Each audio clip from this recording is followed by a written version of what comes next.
I'm going to go back just a little bit. All right, so this arm here, this is her left arm. I'm right-handed, you know, so when I demonstrate something, it's going to be the opposite for me because I'm right-handed. But you can see this arm right here is pretty good. The shooting arm, which would be her left arm, I always say it's kind of like a waiter carrying a tray. The off arm, which is really supposed to guide the other one, is a problem. As you can see, it totally covers her face. It's crossed over her face, which is odd. In the WNBA, these mistakes don't go unnoticed. Bad habits get punished. And in Angel's case, no one around her seemed willing to fix them. And then her palm is facing her on the inside, which is kind of weird. I don't know how you do that. And when a veteran like Mitchell welcomes a rising star like Clark with open arms and calls it fun, competitive, and refreshing, it tells you one thing. This locker room isn't divided, it's unified, and it's dangerous. Sheryl Swoopes claimed no one wanted to play in Indiana. She said the culture was broken, that stars were uneasy, that veterans stayed away. She sat down for her first major interview since training camp opened, and she was glowing. Not defensive, not careful, just brutally honest and proud. She described the new atmosphere as fresh, comparing it to pulling warm clothes straight out of the dryer. For us, with the new atmosphere, new coaching, everything is just absolutely new. It feels really good. Swoopes tried to frame Clark's rise as a media stunt. When everybody else, they're quick to throw stats, right? It's like, oh, well, this is what she did. Like somebody's like, oh, Sheryl Swoopes only scored 34 points in the WNBA. Caitlin scored 35. So you can't use stats when it benefits you. She tried to question the respect inside the locker room. She tried to divide the team with outdated narratives. But she missed the most important part. This isn't about attention, but the real shock came when fans zoomed in on Angel Reese's shooting mechanics. One person to beat. Tough.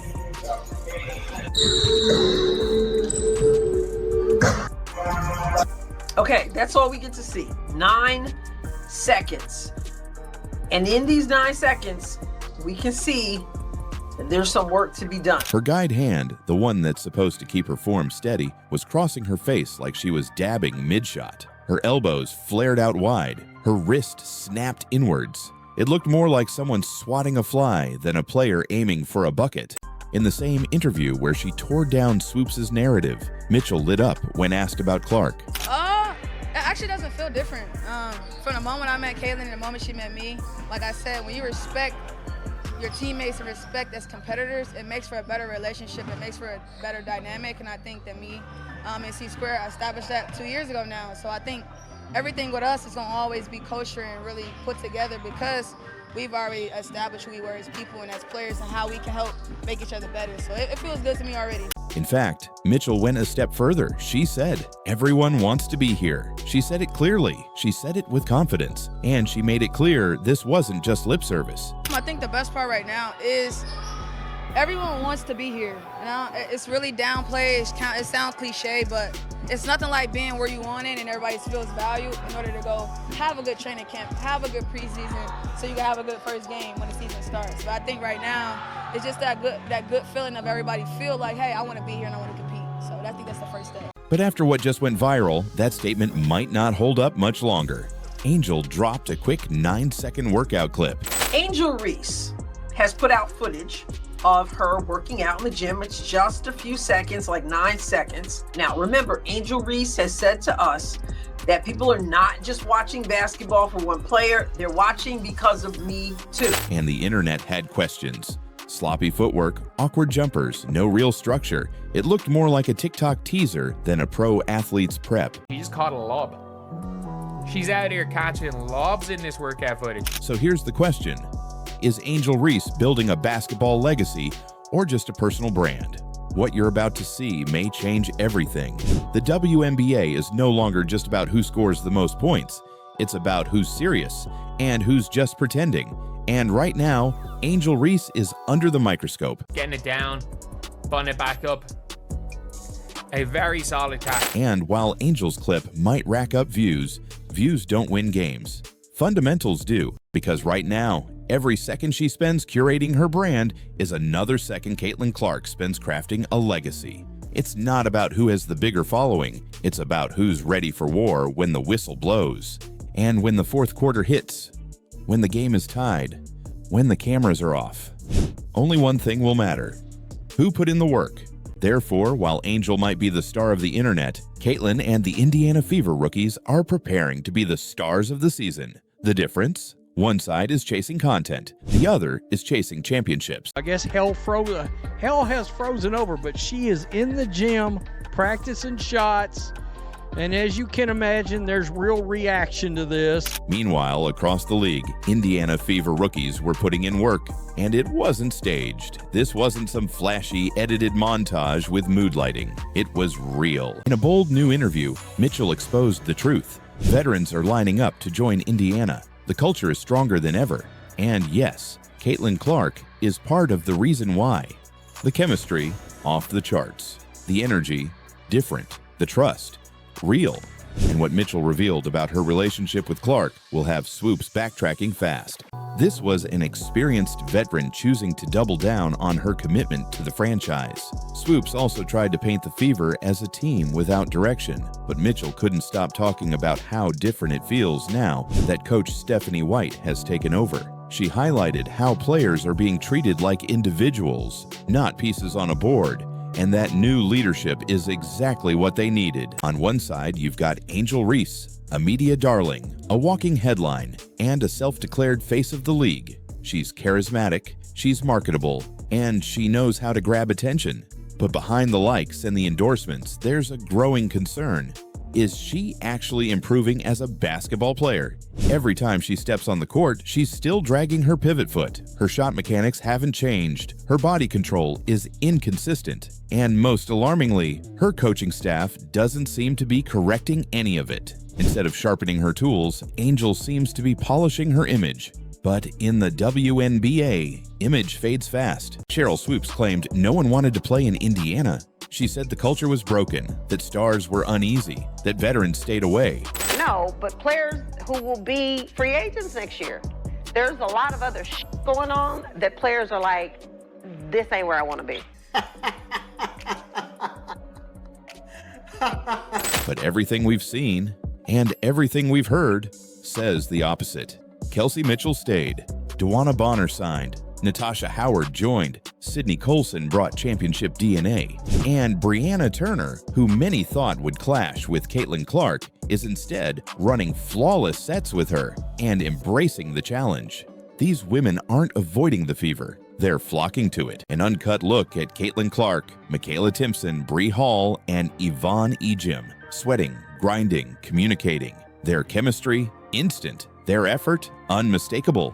The contrast couldn't be clearer. While Angel's video felt like an Instagram reel chasing engagement, the Fever's practice tape looked like a blueprint for a championship team. That's right. Before Clark ever played a WNBA minute, she and Mitchell had already connected through mutual respect, competition, and conversation. Up-tempo, fast. Obviously, you know how me, C-Squared, those guys are. But I think when we cultivate DB and your older ones in it, I think we're going to have more of a winning culture and not just playing fast, so now we get the best of both worlds. She's pulling teammates aside, calling out switches, leading fast breaks, and most importantly, holding herself accountable. That's leadership. That's what the WNBA needs. There's a reason Indiana isn't worried about flashy social media moments, because they're focused on banners, not billboards. They're building chemistry, building trust, and building a team that can go the distance. Meanwhile, Angel's clip may have been 9 seconds, but it exposed years of bad habits. Coach White, she's giving this team its identity, built on accountability, versatility, and culture. Not hype, not marketing, just results. And maybe that's what's most threatening to someone like Sheryl Swoopes. Because if this Fever team really is for real, if Mitchell and Clark really are aligned, it means the WNBA isn't just changing. It means it's evolving without permission from the old guard. She tried to question the respect inside the locker room. She tried to divide the team with outdated narratives. But she missed the most important part. This isn't about attention. This is about alignment. Mitchell and Clark trust each other. That trust is growing into chemistry. That chemistry is turning into momentum. And that momentum, it's starting to look like a problem for every other team in the league. Because if Mitchell, Clark, and the Fever were supposed to fall apart under pressure, why do they look more unified than ever? That's not just a redemption arc. That's a revolution. Okay, timing, setting and using screens, communication on the defensive end, coverage on the defensive end, and then when we make mistakes, we got to play through it. And it wasn't just Caitlin Clark lighting it up. Rookies like Michaela Timpson and Bree Hall were locking in, catching lobs, running elite sets, and showing they're built for the league. You've got Aaliyah Boston immediately going and talking with Michaela Timpson. Immediately. And there is Yvonne Ejim and Bree Hall. So the three of them are here. So running the pick and roll, which hopefully they do run a bit of. Ejim, open layup. Okay, Bree Hall with some post work. Spot up shooting. In fairness, that is what Bree Hall, if she does make the team, is going to do. Oh. Did we just see that? Obviously, there is the pick and roll. But did we just see the athletic Michaela Timpson? This is coming from a veteran who's averaged nearly 20 points per game for years. And she's openly praising the basketball IQ of someone in just her second season. And it wasn't just compliments. It was clarity. Oh, girl, see square. She's keep, I think she does a really great job of I think Caitlin specifically is a household name, and I think that she's going to continue to, bring in the arena and kind of like put us in a position to have all the fans in the world. So, I obviously hats off to her, but I give her grace because it's a lot to take on. I think she's done a really good job with it. Mitchell explained how their styles complement each other. Clark's court vision opens driving lanes. Her range stretches the defense. Her presence makes life easier for scorers like Mitchell because now defenders can't load up on one threat. And her message was simple. This team is different now. She didn't sugarcoat last year. She admitted it didn't feel right. The energy was off. The culture wasn't clicking. But this year, it's already better. It makes it easier. I remember this time last year, it didn't feel good. So we have to get that in order first in order for people to start playing well. It's like a domino effect. But I think once your culture is kind of established, how you guys see it now, I think it makes everything else way easier. I don't know if that makes sense, but way easier. It makes sense. It might have been open run, it might have just working out, but we've already kickstarted how we want to play in here, so we can do it here. And if you're still clinging to the idea that Clark's stardom is creating resentment, this interview should end that myth forever. Therefore, when Mitchell, the very player Swoopes accused of being unhappy, goes out of her way to uplift Caitlin Clark as a teammate, it doesn't just prove they're aligned. This isn't just a response, it's a reputation collapse. Because when you see how united this team really is, you'll realize the WNBA's biggest critic just became its most misinformed voice. And the Fever, they just became the league's most dangerous team. When Sheryl Swoopes went on her podcast and said players didn't want to be in Indiana, it sent a shockwave through the WNBA world. There's a lot of other shit going on that players are like, this ain't where I want to be. But what just happened in training camp completely destroys that narrative. Kelsey Mitchell didn't just respond. She dismantled everything Swoopes claimed, with receipts. In a bold new interview, Mitchell exposed the truth. Veterans are lining up to join Indiana. The culture is stronger than ever. And yes, Caitlin Clark is part of the reason why. This isn't just a response, it's a reputation collapse. Because when you see how united this team really is, you'll realize the WNBA's biggest critic just became its most misinformed voice. So now the question becomes, what happens when the most criticized rookie and the most underrated vet finally get the backing they deserve? What happens when your biggest critics turn out to be your greatest motivators? And what happens when a team the media dismissed, the one Sheryl Swoopes said players were running from, becomes the one everyone else is running toward? Because if Mitchell, Clark, and the Fever were supposed to fall apart under pressure, why do they look more unified than ever? At the same time, Caitlin and her squad are proving they're not here to play around. Every drill has purpose. Every rep has meaning. There's leadership. There's trust. There's grit. So Timpson still goes up and grabs. There's another defender there. You know what? Never doubt the real point guard. Never doubt that. If you're throwing it too much towards the left hand, there is another defender coming in here. So never doubt Caitlin Clark. That's bad by me. But a good catch. A very, very good catch. Getting it down, butting it back up.